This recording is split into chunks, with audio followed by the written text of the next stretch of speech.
नमस्कार, जय हिंद, वंदे मातरम। साथियों, मैं अभिषेक मिश्रा आज आप सभी लोगों का हमारे दृढ़ संकल्प पर बहुत बहुत स्वागत करता हूं। और आज की इस वीडियो में हम डिस्कस करने वाले हैं क्लास 9 की एनसीईआरटी ज्योग्राफी के चैप्टर नंबर 4 का पार्ट 4। इससे पहले इस चैप्टर के 3 पार्ट आ चुके हैं और 3 पार्टों में इस चैप्टर का हमने लगभग 40% पोर्शन कवर कर लिया और आज के इस पार्ट यानी चौथे पार्ट के साथ में इस चैप्टर का लगभग हम 60% पोर्शन कवर कर लेंगे। और आज के इस पार्ट में हम पढ़ने वाले हैं जलवायु को प्रभावित करने वाले कारकों के विषय में। देखो, पार्ट 1 में हमने जलवायु के बारे में पढ़ा कि जलवायु किसे कहते हैं, मौसम किसे कहते हैं। ठीक है, जलवायु और मौसम को तापमान किस प्रकार से प्रभावित करता है, तापमान कहते किसे, तापमान का यहां पर रोल क्या होता है। ठीक है, इसके बाद में वर्षण किसे कहते हैं। ठीक है, और इसके बाद में पार्ट 2 में हमने पढ़ा जलवायुवीय नियंत्रण को, कि जलवायु को नियंत्रित करने वाले प्रमुख 6 कारक कौन कौन से हैं। ठीक है, लेकिन यहां पर हमने एक चीज जो आपको नहीं बताई, याद रखना। देखिए, जब भी किसी चीज को नियंत्रित करने के लिए कोई व्यक्ति आता है, जैसे कि हमारा देश है, ठीक है, हमारे देश को चलाने के लिए आप देखते हैं कि कई सारे नेता लोग हैं। ठीक है, उनमें एक नेता को प्रमुख मान करके प्रधानमंत्री चुना जाता है या फिर मुख्यमंत्री आप कह सकते हैं। ठीक है, राज्य का मुख्यमंत्री होता है, देश का प्रधानमंत्री हमारे यहाँ पर चुना जाता है। जो पूरे देश के जितने भी नेता लोग होते हैं, जो मंत्री होते हैं, जो आईएएस होते हैं, आईपीएस होते हैं, इन सभी को क्या करता है कि अपना कंट्रोल करता है, बॉस के रूप में कार्य करता है। ठीक है, और इनसे ऊपर राष्ट्रपति होते हैं जो इनको कंट्रोल करते हैं। ठीक है, इसी प्रकार से जो आपका जलवायु है, जलवायु को नियंत्रित करने वाले 6 कारक हैं, यानी कि ये 6 मंत्री लोग हैं जो कि हमारे देश की या फिर पूरे विश्व की जलवायु को नियंत्रित करते हैं। ठीक है, और इन 6 के 6 लोगों को, इन 6 के 6 कारकों को, मंत्रियों को नियंत्रित करने वाला जो बॉस है, ठीक है, इन 6 के 6 कर्मचारियों को नियंत्रित करने वाला बॉस है तापमान।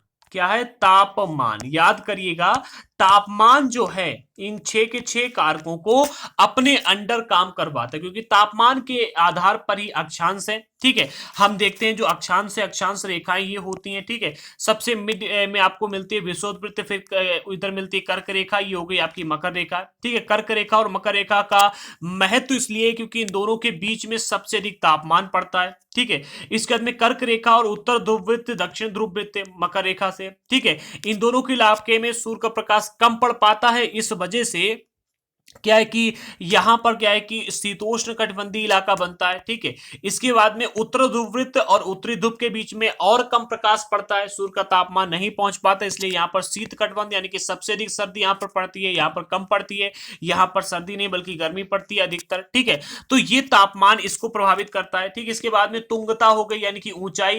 ऊंचाई जैसे जैसे आप ऊपर की ओर जाएंगे तो टेम्परेचर कम होता है, तापमान कम होता है। वायु दाब और पवन तंत्र। देखो, वायु दाब के बारे में हमने पढ़ा था कि जो प्रेशर होता है, एयर प्रेशर होता है, ये टेम्परेचर के आधार पर ही मतलब चलता है। ठीक है, अगर टेम्परेचर बढ़ेगा तो वायु दाब कम होगा। ठीक है, अगर टेम्परेचर घटेगा तो वायु दाब बढ़ जाएगा। तो टेम्परेचर इसको भी क्या है, कंट्रोल करता है। समुद्र से दूरी, तो समुद्र से जितनी अधिक दूरी पर आप जाओगे तो टेम्परेचर में आपको उतना ही कम ज्यादा फर्क देखने को मिलेगा। अगर समुद्र के पास में रहोगे तो टेम्परेचर वहां पर ज्यादा कम ज्यादा देखने को नहीं मिलेगा, तापांतर बहुत ज्यादा आपको देखने को नहीं मिलेगा, बिल्कुल क्या है कि समान रहता है टेम्परेचर।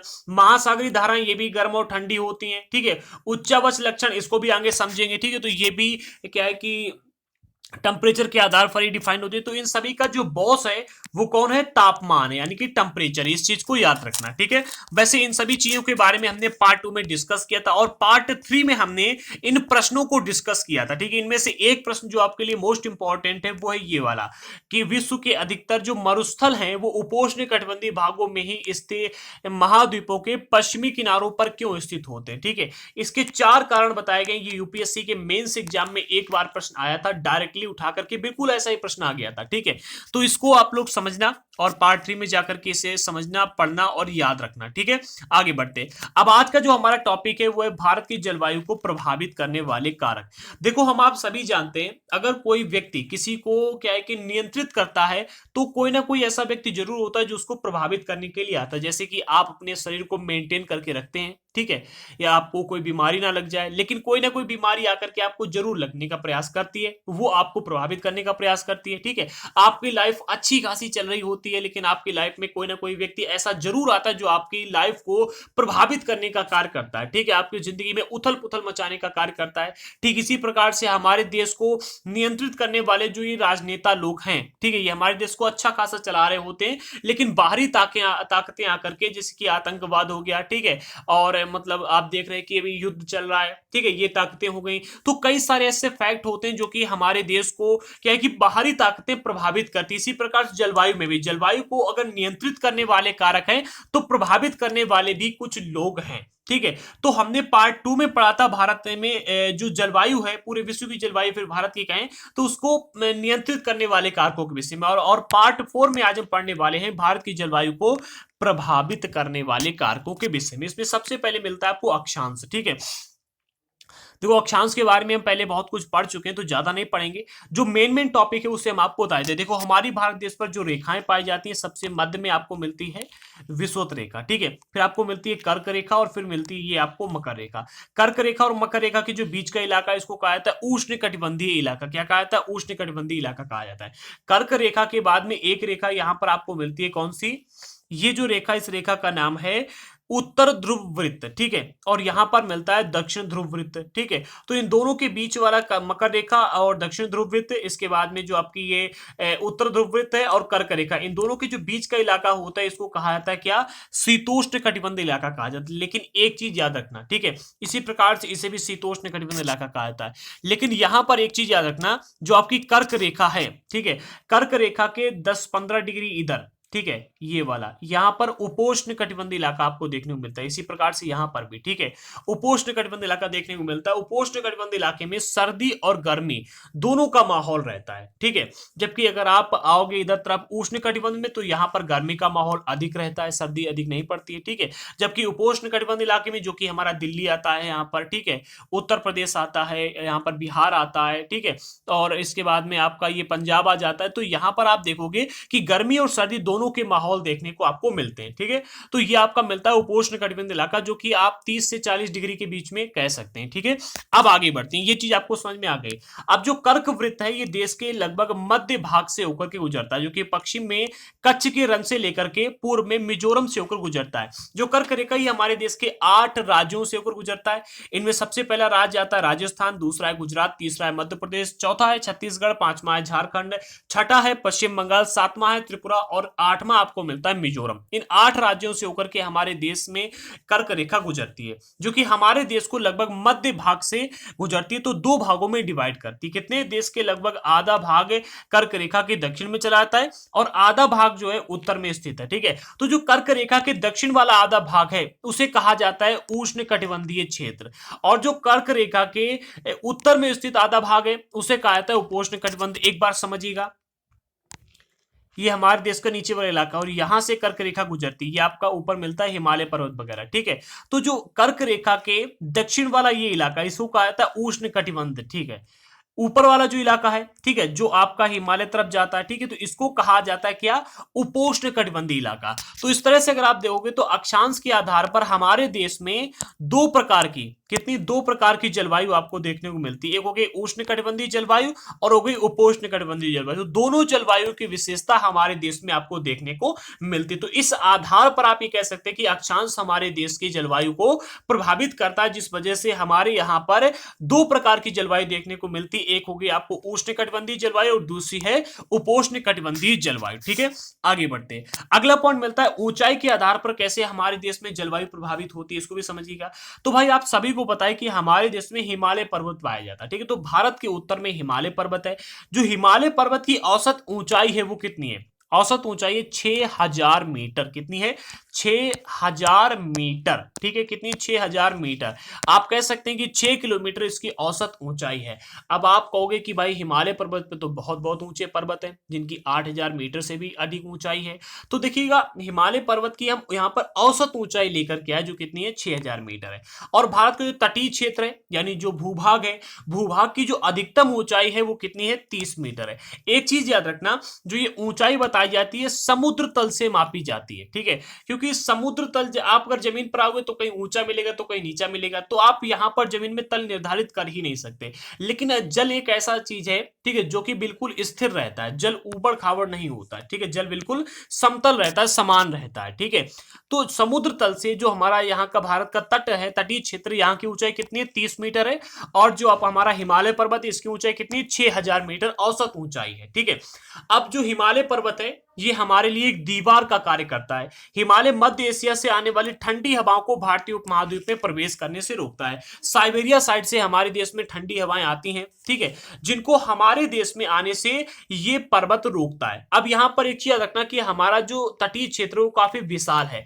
तो तटीय क्षेत्र विशाल, इसका अर्थ ये हुआ कि हमारे जो देश है, ठीक है, हमारे देश का पूरा क्षेत्रफल कितना है जानते हो, 32.8 लाख वर्ग किलोमीटर। भारत की लंबाई कितनी है जानते हो, भारत की लंबाई है 3214 किलोमीटर। भारत की चौड़ाई कितनी है, 2933 किलोमीटर, ठीक है। तीन चीजें याद हो गई आपको, ठीक है। अब ऐसा आगे और बढ़िया, कहा जा रहा है कि हिमालय पर्वत जो है एशिया से आने वाली ठंडी हवाओं को भारतीय उपमहाद्वीप में प्रवेश करने से रोकता है। ये हिमालय पर्वत हो गया, ठीक है। अगर आप ऊपर की ओर जाओगे, ये आपकी कर्क रेखा है, ठीक है, कर्क रेखा से जब आप 30-40 डिग्री इधर बढ़ जाओगे, इसके बाद में जो आप जाओगे तो आगे आपको शीत कटिबंध इलाका मिलता है, शीतोष्ण कटिबंध इलाका, ठीक है। तो शीतोष्ण कटिबंध इलाके में सर्दी अधिक पड़ती है, तो उधर से ठंडी हवाएं इधर की ओर आती हैं, क्योंकि जो एयर होती है वो हाई प्रेशर से लो प्रेशर की ओर चलती है, हाई प्रेशर से लो प्रेशर की ओर। हाई प्रेशर कब बनता है, जब टेम्परेचर कम होता है, ठीक है। तो उधर टेम्परेचर कम हुआ तो वो हवाएं इधर की ओर बहती हुई आती हैं, ठीक है। जब हवाएं इधर की ओर बहती हुई आती हैं तो हिमालय पर्वत इसे रोक देता है, ठंडी हवाओं को रोकता है। जो साइबेरिया साइड से इधर हवाएं आती हैं वो हिमालय पर्वत इन हवाओं को रोक देता है। और हिमालय पर्वत के अगर आप उत्तर में जाकर देखोगे, ठीक है, ये वाला जो इलाका है यहां पर आपको पूरा बंजर साइड का देखने को मिलेगा, बर्फ ही बर्फ होती है और बंजर इलाका देखने को मिलता है, ठीक है। तो ये चीज आपको समझ में आ गई कि हिमालय हमारे लिए एक दीवार का कार्य करता है जो कि साइबेरिया साइड से आने वाली ठंडी हवाओं को रोकता है, ठीक है। इन्हीं पर्वतों के कारण इस क्षेत्र में मध्य एशिया की तुलना में ठंड बहुत कम पड़ती है। मध्य एशिया में बहुत ठंड पड़ती है, वहां पर क्या है कि लोग स्वेटर पहने ही रहते हैं। और हमारे यहाँ तो भाई एक कहावत भी है, जब जनवरी का टाइम आता है तब इतनी ठंड पड़ जाती है कि जाड़ा जो सर्दी होती है वो यहाँ पर गांव में कहावत बहुत चलती है कि बच्चन से हम बुलिहे नाई, जवान लगे मेरे भैया, ठीक है, और बूढ़न को हम छोड़िया ही नाई, ओढ़े फिरे रजैया, ठीक है। तो बूढ़े लोगों को सर्दी बिल्कुल भी नहीं छोड़ती है, ठीक है। ये अधिकतर बूढ़े लोग जो है सर्दी में इनका अंत हो जाता है, मतलब देहांत तो हो जाता है, ठीक है। और जवान लोग क्या है कि स्वेटर वगैरह पहन लेते हैं तो वो चलते रहते हैं, उनसे जाड़ में सर्दी बोलती भी नहीं है। और बच्चों, मतलब बच्चों से क्यों बोलेगी सर्दी, तो बच्चों को बहुत कम इफेक्ट डालती है, ठीक है। तो याद रखना ऊंचाई किस प्रकार से हमारे देश की जलवायु को प्रभावित करती है, तो मध्य एशिया से आने वाली ठंडी हवाओं को ये रोकती है, ठीक है, जिस वजह से हमारे यहां पर अधिक सर्दी नहीं पड़ती है। अगला पॉइंट मिलता है आपको वायु दाब एवं पवन। अब देखो वायु दाब को एक बार हम पढ़ चुके हैं, लेकिन एक बार छोटा सा इसका क्विक रिवीजन कर लेते हैं, ठीक है। वायु दाब किस तरह से निर्धारित होता है, वायु, एक मिनट पहले इसे पढ़ देते फिर आपको एक्सप्लेन करते हैं। तो भारत की जलवायु और संबंधित मौसमी अवस्थाएं निम्नलिखित वायुमंडलीय अवस्थाओं से संचालित होती है। ये तीन प्रकार की वायुमंडलीय अवस्थाएं हैं जिनसे भारत की जो जलवायु है और संबंधित मौसमी अवस्थाएं हैं इनको संचालित इन तीन कारणों की वजह से किया जाता है। ये तीन ऐसी अवस्थाएं हैं जिनकी वजह से हमारे यहाँ की जो जलवायु है और जो मौसमी अवस्थाएं हैं इनको संचालित किया जाता है। कैसे, तो पहला मिलता है आपको वायु दाब एवं धरातली पवने। वायु दाब यानी air pressure, air pressure control होता है तापमान से, टेम्परेचर से, तो इसे अभी हम आपको समझाएंगे। धरातली पवने जो होती है दो प्रकार की हमारे यहाँ पर है, एक आपको मिलती है व्यापारिक पवने और दूसरी मिलती है जो पछुआ हवाएं आती हैं, पछुआ पवने होती हैं, ठीक है। पछुआ पवने ये इंपॉर्टेंट ज्यादा है, ठीक है। इन्हें यहाँ पर हमारे देश में दक्षिण पश्चिमी मानसूनी पवने भी कहा जाता है, दक्षिण पश्चिमी मानसूनी पवनों के नाम से आता है, जिससे हमारे देश में बरसात होती है, ठीक है। अगला पॉइंट दूसरा मिलता है आपको ये ऊपरी वायु परिसंचरण, जिसे जेट धाराएं भी कहा जाता है, जो कि अभी हम आगे पढ़ेंगे। तीसरा मिलता है पश्चिमी चक्रवाती विक्षोभ एवं उष्ण कटिबंधीय चक्रवात। देखो जो पश्चिमी विक्षोभ है ये पश्चिम की ओर से आने वाली हवाएं होती है, जो कि हमारे यहाँ पर सर्दियों के टाइम पर जनवरी के महीने में आप देखते हैं कि हवाएं आती है जिनसे हल्की फुल्की बरसात होती है, उसी के बारे में बताया जा रहा है, तो इसे भी हम आगे डिस्कस करेंगे, ठीक है। सबसे पहला हम डिस्कस करते हैं वायु दाब एवं धरातली पवने, ठीक है। तो धरातली पवनों को यहाँ डिस्कस करेंगे, पहले हम वायु दाब को डिस्कस कर लेते हैं। हमने आपको बताया था जो वायु दाब होता है, एयर प्रेशर होता है, वो टेम्परेचर के व्युत्क्रमानुपाती होता है, यानी कि T व्युत्क्रमानुपाती 1/P। अगर टेम्परेचर बढ़ेगा तो प्रेशर कम होगा, अगर टेम्परेचर घटेगा तो प्रेशर क्या होगा, बढ़ जाएगा। ये हमने डिस्कस किया था पार्ट 2 में और पार्ट 3 में, ठीक है। अब इसी चीज को यहाँ पर अप्लाई करते हैं। हम 2 महीने लेते हैं, 2 सिचुएशन लेते हैं अपने देश की स्थितियां। एक आपका हो गया जनवरी का महीना, ठीक है। एक आपका हो गया मई का महीना, क्योंकि मई में सबसे अधिक गर्मी पड़ती है, ठीक है। ये हमारा भारत देश है, ठीक है। जनवरी के महीने में क्या होता है, हमारे यहाँ पर हिमालय साइड में क्या है कि बहुत अधिक सर्दी पड़ती है, ठीक है। जब बहुत अधिक सर्दी पड़ती है तो उधर से ठंडी हवाएं आती है और हमारे पूरे देश में हाई प्रेशर हो जाता है। क्या होता है, हाई प्रेशर बन जाता है, ठीक है। अब आपको एक चीज और हमने बताई थी, जो जली भाग होता है, ये जो जली भाग है, ठीक है। तो जली भाग, जो जल होता है ना जल्दी गर्म होता है और ना ही जल्दी ठंडा होता है। तो जली भाग में जो प्रेशर था वो तो वही रहा, लेकिन हमारे देश में हाई प्रेशर बन गया क्योंकि हमारे देश में सर्दियां आ गई, ठीक है। तो जली भाग की अपेक्षा हमारे यहाँ पर हाई प्रेशर होता है, यहाँ पर होता है लो प्रेशर, ठीक है। तो हवाएं कैसी चलने लगती हैं, हाई प्रेशर से लो प्रेशर की, यानी कि हवाएं ऐसी चलने लगती हैं, ठीक है। हवाएं ऐसी चलने लगती है और इन हवाओं को नाम दिया गया है व्यापारिक हवाएं। व्यापारिक हवाएं उत्पन्न कहां से होती हैं, हिमालय साइड से। देखिए उत्तर में हिमालय साइड से ये उत्पन्न होती हैं और इस प्रकार से ये व्यापारिक हवाएं चलती हैं, ठीक है। आगे बढ़ते हैं, अगली सिचुएशन लेते हैं मई की, ठीक है। मई की, अब मई में क्या होता है, हमारे देश में पड़ती है भीषण कबीर सिंह वाली ठंड, ठीक है, सॉरी गर्मी, ठीक है। आप देखते हैं ना कबीर सिंह मूवी में वो पैंट के अंदर बर्फ डाल लेता है, इतनी अधिक उसको क्या है कि गर्मी लगती है, ठीक है। तो कबीर सिंह वाली जब हमारे यहाँ पर गर्मी पड़ती है तो यहाँ पर क्या बन जाता है, लो प्रेशर बन जाता है, ठीक है। क्या बन जाता है, लो प्रेशर बन जाता है। लो प्रेशर में हवाएं जो होती हैं वो गर्म होकर ऊपर उठने लगती हैं, ठीक है। और हमारे यहाँ की अपेक्षा जो ये वाला इलाका होता है, पानी जल वाला जली इलाका, ठीक है, सिर्फ हमारे यहाँ ही नहीं, ये पूरी रो में लो प्रेशर बनता है, ठीक है। ये पूरी लाइन होती है, यहाँ पर बन जाता है लो प्रेशर, ठीक है। जब यहाँ पर लो प्रेशर बनता है तो यहाँ पर बन जाता है हाई प्रेशर, इसकी अपेक्षा यहाँ पर जो है तो हाई प्रेशर बनता है और हवाएं इधर की ओर चलने लगती। इन हवाओं को नाम दिया गया है दक्षिण पश्चिमी मानसूनी पवने। ये आपका जो है तो दक्षिण वाला इलाका है, ठीक है। ये दक्षिण वाला इलाका हो गया, ये पश्चिम वाला इलाका हो, तो दक्षिण पश्चिम की ओर चलने वाली ये हो गई कौन सी, मानसूनी पवनें, जिन्हें कभी कभी पछुआ हवाएं भी कहा जाता है, ठीक है।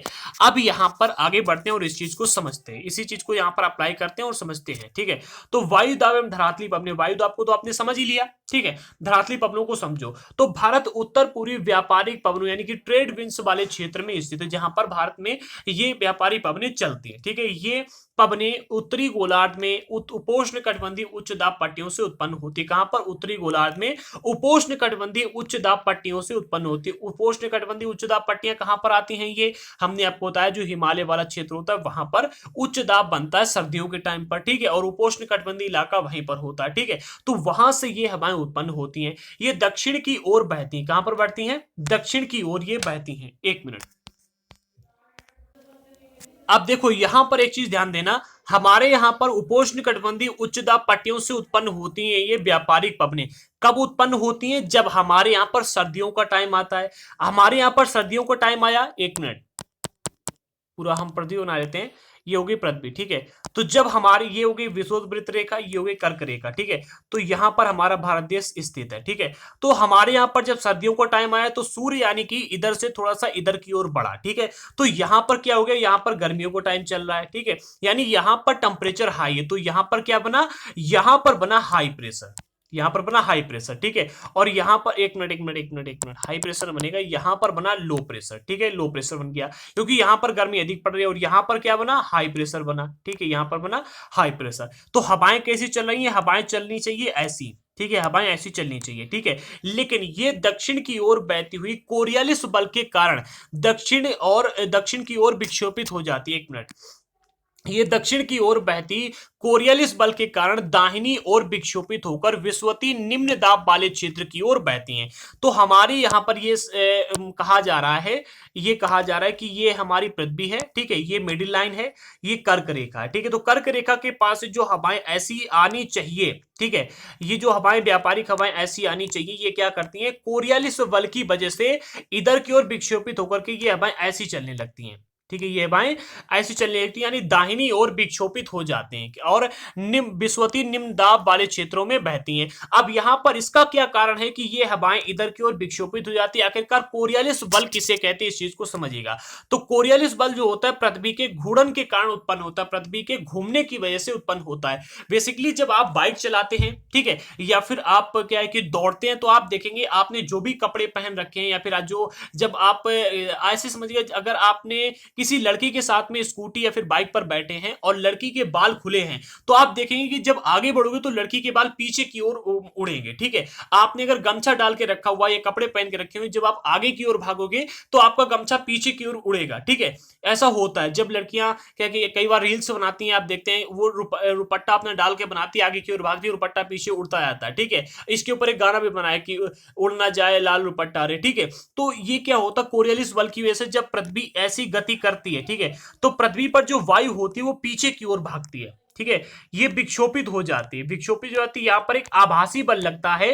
ठीक है, इस आभासी बल को कोरियलिस बल कहा जाता है। क्या कहा जाता है? कोरियलिस बल यहां पर कहा जाता है। ठीक है, तो कोरियलिस बल की वजह से ये विक्षोपित हो जाती है। ठीक है, इस बल के कारण पवनें उत्तरी गोलार्ध में दाहिनी ओर और दक्षिणी गोलार्ध में बाईं ओर विक्षोपित हो जाती है। यानी कि उत्तरी गोलार्ध में ये राइट हैंड साइड एंड जो आपका दक्षिणी गोलार्ध है वहां पर लेफ्ट हैंड साइड में ये विक्षोपित होकर के बढ़ती है, और इसे फेरेल का नियम कहा जाता है। अब इसी चीज को हम पृथ्वी पर अप्लाई करके देखते हैं। ठीक है, ये हमारी पृथ्वी हो गई।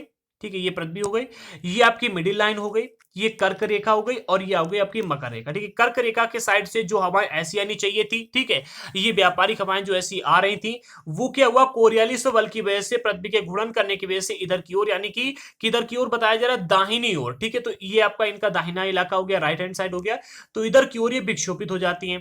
वही चीज अगर हम दक्षिण में इस मतलब अप्लाई करें दक्षिणी गोलार्ध में, तो ये हवाएं ऐसी चलनी चाहिए थी। ठीक है, क्योंकि यहां पर भी आपका हाई प्रेशर बन रहा था। ठीक है, यहां पर भी क्या बन रहा था, हाई प्रेशर, ये बन रहा था लो प्रेशर। ठीक है, ये बना था आपका हाई प्रेशर। ठीक है, क्योंकि भाई जो सूर्य का प्रकाश यहां पड़ेगा वही यहां पर पड़ेगा। ठीक है, तो यहां पर जो हाई प्रेशर बना था, ठीक है, तो क्या हुआ कि ये हवाएं ऐसी चलनी चाहिए थी, लेकिन ये हवाएं ऐसी न चल करके कैसी चलेंगी, ये हवाएं उल्टी चलेंगी। क्या क्या जाए, दक्षिणी गोलार्ध में बाईं ओर विक्षोपित हो जाती है। यहां पर ये इधर की ओर, और ये किधर की ओर जानते हो, ये बढ़ती हैं आपकी इधर की ओर। ठीक है, एक मिनट,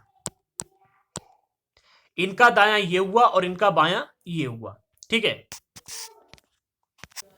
हम इसका बिल्कुल क्लियर मैप बना लेते हैं। ठीक है, ये आपकी पृथ्वी हो गई, ये आपकी मिडिल लाइन हो गई, कर्क रेखा और मकर रेखा। ठीक है, तो ये इस आभासी बल के कारण से, जिसे कोरियलिस बल कहा जाता है, जो उत्तरी गोलार्ध से हवाएं आ रही थी वो इधर की ओर, यानी कि ऐसी चलने लगी, हाई प्रेशर से लो प्रेशर की ओर, और जो आपके दक्षिणी गोलार्ध से हवाएं आ रही थी वो इस प्रकार से चलने लगी। ठीक है, ये हवाएं चलती हैं। ठीक है, ये हवाएं चलती हैं, ये इन हवाओं को व्यापारिक हवाएं कहा जाता है, जो कि हमारे उत्तरी गोलार्ध से भारत में जो आपका ये हिमालय पर्वत क्षेत्र है यहां से उत्पन्न होती हैं, ऐसी चलने लगती हैं। ठीक है, इस बल को क्या कहा जाता है, कोरियलिस बल कहा जाता है। ठीक है, अब आगे बढ़ते हैं। ठीक है, तो जो हवाएं व्यापारिक पवनें हमारे यहाँ पर कहां पर, उपोष्ण कटिबंधीय उच्च दाब वाली पट्टियों से उत्पन्न हुई, वो किधर बढ़ी, वो विषुवतीय निम्न दाब की ओर दाहिनी ओर विक्षोपित होकर के, यानी ऐसी टेढ़ी टेढ़ी चलने लगी। ठीक है, सामान्यतः इन पवनों में नमी की मात्रा बहुत कम होती है। इसकी वजह, इसका कारण क्या है जानते हो, नमी की मात्रा कम होने का कारण है क्योंकि ये स्थलीय भागों पर उत्पन्न होती है। ठीक है, और स्थलीय भाग में जल नहीं होता है, स्थलीय भाग में चूंकि ये उत्पन्न होती हैं, ठीक है, और हाई प्रेशर में चूंकि ये उत्पन्न होती हैं, इस वजह से इनमें नमी की मात्रा बहुत कम होती है, इसलिए इन पवनों के द्वारा बरसात या तो कम होती है या बिल्कुल भी नहीं होती। ठीक है, तो यहां तक आप समझ गए कि व्यापारिक पवनें किन्हें कहते हैं। ठीक है, व्यापारिक पवनें उत्पन्न कहां से होती हैं, उपोष्ण कटिबंधीय उच्च दाब वाली पट्टियों से उत्पन्न होती है, जो आपका हिमालय पर्वत वाला क्षेत्र है। ठीक है, किधर की ओर चलती है, तो विषुवतीय निम्न दाब वाले इलाके की ओर चलती है। ठीक है, लो प्रेशर वाले इलाके की ओर चलती है। आगे बढ़ते हैं, अगला पॉइंट मिलता है, भारत की वायु दाब, जो भारत की वायु दाब और पवन तंत्र ये अद्वितीय है। यानी कि भारत कैसा वायु दाब और पवन तंत्र आपको पूरे समग्र विश्व में कहीं भी देखने को नहीं मिलता। ठीक है, इसीलिए आप देखिएगा आजादी के महज अभी कितने साल हुए, 1947 में हमको आजादी मिली, और अभी तक देखिए हम कितनी उन्नति कर चुके हैं। हमारे यहाँ पर हर प्रकार का क्लाइमेट है, हमारे पास में हर प्रकार का संसाधन है। ठीक है, अगर आप देखोगे तो अमेरिका 250 साल पुराना है। ठीक है, अगर आप हर देश को देखोगे तो सबसे पुराना देश हमारा ही है। सबसे पुराना देश कौन सा है, हमारा है। 5000 से साल से भी ज्यादा पुराना हमारा देश है। इतिहास आपको देखने को मिलता है, हड़प्पा सभ्यता हो गई। ठीक है, तो हमारे यहाँ की जो पवन तंत्र और वायु दाब है ये कैसी है, अद्वितीय है। ठीक है, शीत ऋतु में हिमालय के उत्तर में उच्च दाब होता है। ठीक है, जो हिमालय पर्वत है, हिमालय पर्वत की अगर आप उत्तर की ओर जाओगे तो यहाँ पर उच्च दाब होता है। इस क्षेत्र की ठंडी शुष्क हवाएं दक्षिण में निम्न दाब वाले महासागरीय क्षेत्र की ओर प्रवाहित होती हैं। यही हवाएं फिर आपको व्यापारिक पवनों के रूप में आगे बहती हुई दिखती हैं और ये आगे आती हैं। ठीक है, ऐसी बहती हुई आती हैं। ग्रीष्म ऋतु में आंतरिक एशिया एवं उत्तर पूर्वी भारत के ऊपर निम्न दाब का क्षेत्र बनता है। कब? गर्मियों के टाइम पर। गर्मियों के टाइम पर हमारे यहाँ क्या होता है, टेम्परेचर हाई हो जाता है, जिस वजह से जो आंतरिक एशिया है और जो उत्तर पूर्वी भारत है, जहां पर आपको उत्तर प्रदेश मिलता है, बिहार मिलता है आपको, ठीक है, उत्तर प्रदेश हो गया, बिहार हो गया, पंजाब हो गया, ठीक है, ऐसे कई सारे क्षेत्र आपको मिलते हैं। तो यहां पर क्या होता है, निम्न दाब का क्षेत्र उत्पन्न हो जाता है, क्योंकि यहां पर टेम्परेचर हाई होता है, ठीक है। इसके कारण से गर्मी के दिनों में वायु की दिशा पूरी तरह से परिवर्तित हो जाती है। जो वायु ऐसी चल रही थी, व्यापारी पवनें चल रही थी, ये पवनें उल्टी होकर के ऐसी चलने लगती हैं, ठीक है। जो आपका विषुवतीय वृत्त है, ठीक है, विषुवत वृत्त से आने वाली जो हवाएं थी, विषुवत वृत्त की ओर जाने वाली जो हवाएं थी, वो लौट कर हमारे देश की ओर आने लगती है, ठीक है। वायु दक्षिण में स्थित हिंद महासागर, जो आपका विषुवत वृत्त के दक्षिण में स्थित हिंद महासागर है, यहां तक से, ठीक है, यहां तक से हिंद महासागर के उच्च दाब वाले क्षेत्र से दक्षिण पूर्व दिशा में बहते हुए विषुवत वृत्त को पार कर दाहिनी ओर मुड़ती हैं। क्या होता है, पहले ऐसी चलती हैं ये हवाएं, ठीक है, और विषुवत वृत्त को पार करते फिर ये दाहिनी ओर मुड़ती है, ठीक है, फिर ये दाहिनी ओर मुड़ती हैं। दाहिनी ओर मुड़ते हुए भारतीय उपमहाद्वीप पर स्थित निम्न दाब की ओर बहने लगती हैं। जो हवाएं होती हैं निम्न दाब की ओर बहने लगती हैं, और इन्हें दक्षिण पश्चिमी मानसूनी पवनों के नाम से जाना जाता है, यानी कि पछुआ पवन के नाम से जाना जाता है, जो कि दक्षिण पवनी मानसूनी पवनें हैं, ठीक है। ये पवनें कृष्ण महासागर के ऊपर से बहती हैं, चूंकि ये महासागर के ऊपर से उत्पन्न होती हुई आती हैं, वहां से बहती हुई आती हैं, ठीक है। तो इनमें क्या होता है, ये महासागरों से नमी ग्रहण कर लेती है, वहां पर बादल बनते हुए रहते हैं, ठीक है। सर्दियों भर जो हमारे यहाँ से हवाएं जाती है वहां पर इकट्ठा होती रहती है, ठीक है। वहां पर जो टेम्परेचर पड़ता है हिंद महासागर में, वहां का क्या है कि तापमान बढ़ने से वहां पर पानी जो होता है जितना गर्म होता है वो बाष्पित होकर के ऊपर बादल के रूप में इकट्ठा होता रहता है, ठीक है। और जब ज्यादा इकट्ठा हो जाता है तो बरसात भी करवा देता है कभी कभी, ठीक है। तो वहां पर पानी इकट्ठा होता रहता है, और जब हमारे यहाँ गर्मी का टाइम आता है, जब हमारे यहाँ पर बनता है लो प्रेशर बनता है, तो वही बादल दक्षिण पश्चिमी मानसूनी पवनों के नाम में हम लोग कहते हैं कि मानसून आ गया, मानसून आ गया, तो मानसून के रूप में हमारे यहाँ पर आता है और भारत की मुख्य भूमि पर वर्षा करवाता है। आई थिंक कि ये दोनों चीजें आपको समझ में आई होंगी कि व्यापारिक पवनें कहां से उत्पन्न होती हैं, कहां तक जाती हैं, ठीक है। व्यापारिक पवनें जो होती हैं ये विक्षोभित क्यों होती हैं, ठीक है, ये ऐसी टेढ़ी टेढ़ी क्यों चलती हैं, ठीक है, और टेढ़ी टेढ़ी ही पवनें हमारे यहाँ पर क्यों आती हैं, मानसून कहां से आता है, ठीक है, मानसूनी पवनें जो होती हैं, ठीक है। मानसून के बारे में अभी आगे आपको और पढ़ने को मिलेगा, तो यहां पर अगर कम जानकारी मिली है तो बिल्कुल भी चिंता मत कीजिएगा। अगला पॉइंट आपको मिलता है जेट धाराएं। जेट धारा किसे कहते हैं, ठीक है। तो जेट धाराओं के बारे में पढ़ने से पहले जेट धारा किसे कहते हैं ये समझ लीजिएगा। तो जो जेट धारा होती है ये एक संकरी पट्टी में स्थित है, क्षोभ मंडल में अत्यधिक ऊंचाई यानी 12,000 मीटर से अधिक वाली पश्चिमी हवाएं होती हैं, ठीक है, पश्चिमी हवाएं होती हैं।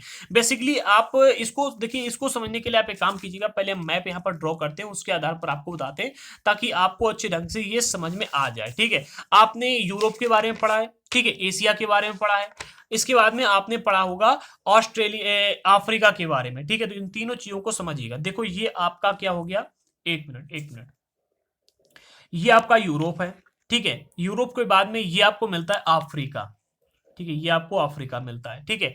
इसके बाद में ये आपको एशिया देखने को मिलता है, ये आपका भारत है, ठीक है, और ये पूरा इलाका यहाँ पर आपको एशिया का देखने को मिलता है, ठीक है। यहाँ पर क्या है कि भूमध्य सागर है, यहाँ पर भूमध्य सागर है, भूमध्य सागर से ये हवाएं उठती हैं, ठीक है, भूमध्य सागर से हवाएं उठती हैं जो कि जिनमें नमी भी होती है, हवाएं उठती हैं और ये सर्दियों के टाइम पर हमारे देश में प्रवेश करती हैं, ऐसी बहती हुई आती है और हमारे देश में प्रवेश करती हैं, ठीक है, हमारे देश में प्रवेश करती हैं। क्षोभ मंडल की अत्यधिक ऊंचाई पर ये हवाएं होती हैं, यानी कि बहुत अधिक ऊंचाई पर ये हवाएं होती हैं, 12 किलोमीटर से लेकर के 16 किलोमीटर ऊंचाई तक, ठीक है। अच्छा, हमारे यहाँ पर मंडल कितने पाए थे, वायुमंडल में कितने मंडल पाए थे, पूरे 5 मंडल है। सबसे पहला मंडल है क्षोभ मंडल जो कि 13 किलोमीटर तक है, इसके बाद में समताप मंडल है जो कि 50 किलोमीटर तक है, इसके बाद में मध्य मंडल मिलता है जो कि 80 किलोमीटर तक है, फिर आपको बाह्य मंडल मिलता है जो 80 से लेकर के 400-500 किलोमीटर तक है, फिर आपको मिलता है बहिर्मंडल, बहिर्मंडल 500 किलोमीटर से लेकर के और 10,000 किलोमीटर ऊंचाई तक स्थित है, ठीक है।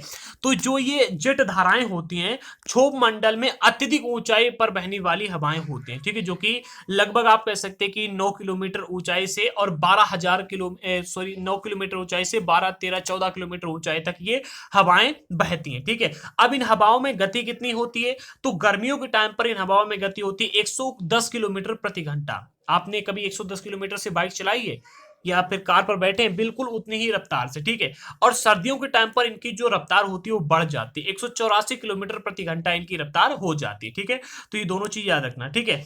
अब देखिए जेट धाराएं तो बहुत सी हैं, ठीक है। जेट धाराएं बहुत सी हैं, लेकिन इन बहुत सी जेट धाराओं में से केवल दो प्रकार की जेट धाराओं को अभी तक पहचाना गया। एक है मध्य अक्षांशीय जेट धाराएं और दूसरी है उपोष्ण कटिबंधीय जेट धारा, ठीक है।